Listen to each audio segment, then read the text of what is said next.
Bonjour, je suis Sylvestre René Assanguefak, psychologue. Je vous présente dans cette capsule vidéo l'organisme SOS Harcèlement et Discrimination en milieu professionnel au Québec, en abrégé SOS HDMPQ. Pourquoi SOS Harcèlement et Discrimination en milieu professionnel au Québec? La discrimination et le harcèlement sont interdits dans la société en général et dans le domaine du travail en particulier. Il est interdit à un employeur de traiter de façon différente un employé et à des employés de traiter différemment des collègues de travail sur la base de caractéristiques personnelles, entre autres. La race, l'origine nationale ou ethnique, la couleur de peau, la religion, l'âge, le sexe, l'orientation sexuelle, l'identité ou expression de genre, l'état matrimonial, le handicap ou la déficience, les caractéristiques génétiques, une condamnation qui a fait l'objet d'une réhabilitation ou d'une suspension du casier judiciaire, etc. Au Québec, tous les types de discrimination, à savoir directe, indirecte et systémique, sont interdits par la loi.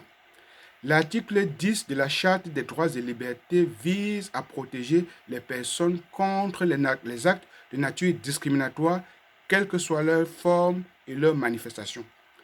Les employés d'une entreprise ont tous les mêmes droits et doivent être traités de façon juste et équitable dans leur milieu de travail, tant par la hiérarchie que par les collègues.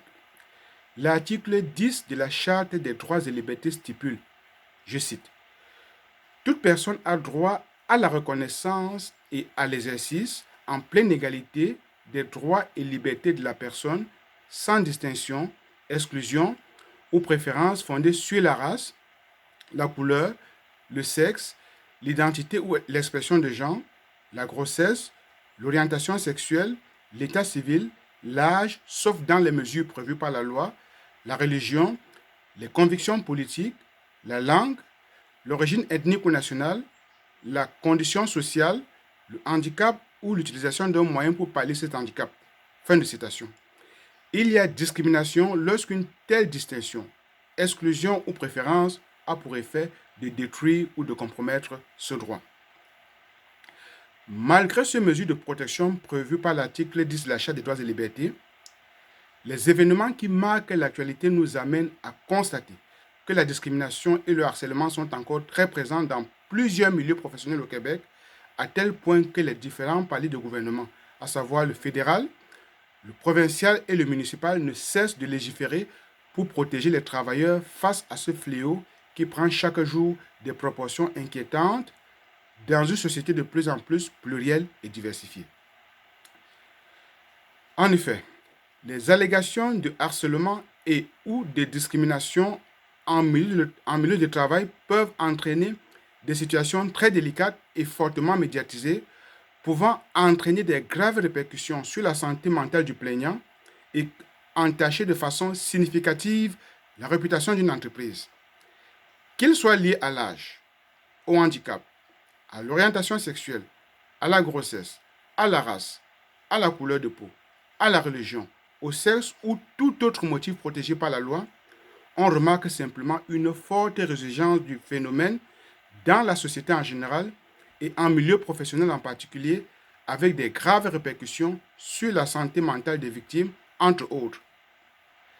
Troubles d'adaptation avec humeur anxio-dépressive, perte de l'estime de soi, remise en question, sentiment d'échec, stress et anxiété au quotidien, difficultés de concentration, troubles de sommeil, peur du lendemain, repli sur soi, dépression, démotivation envers le travail, burn-out, idées suicidaires, etc.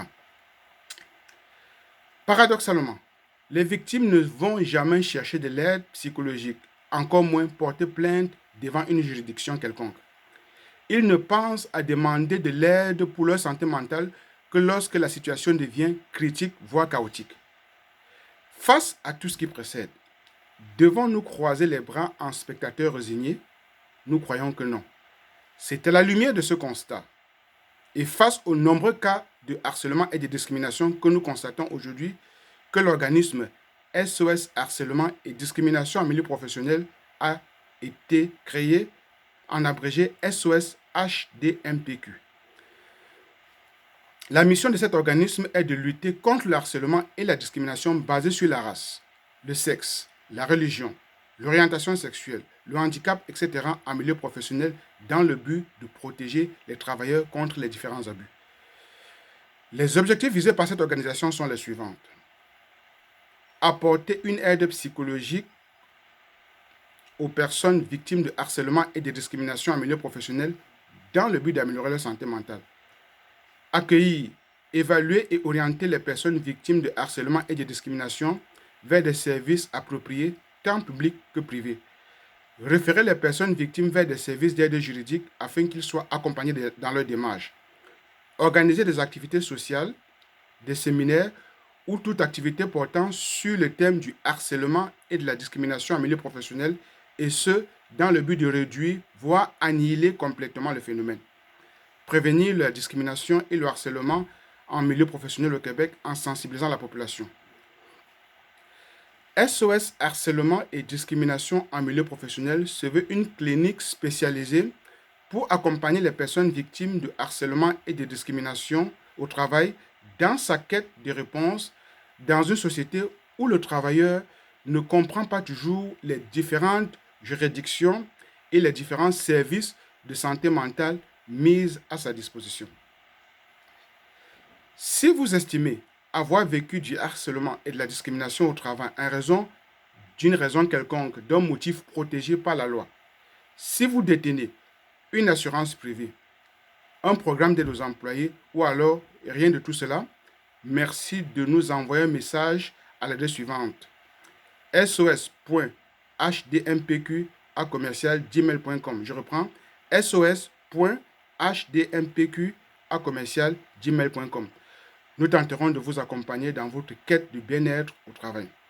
Votre message doit comprendre nom et prénom, contact téléphonique et un bref descriptif des faits.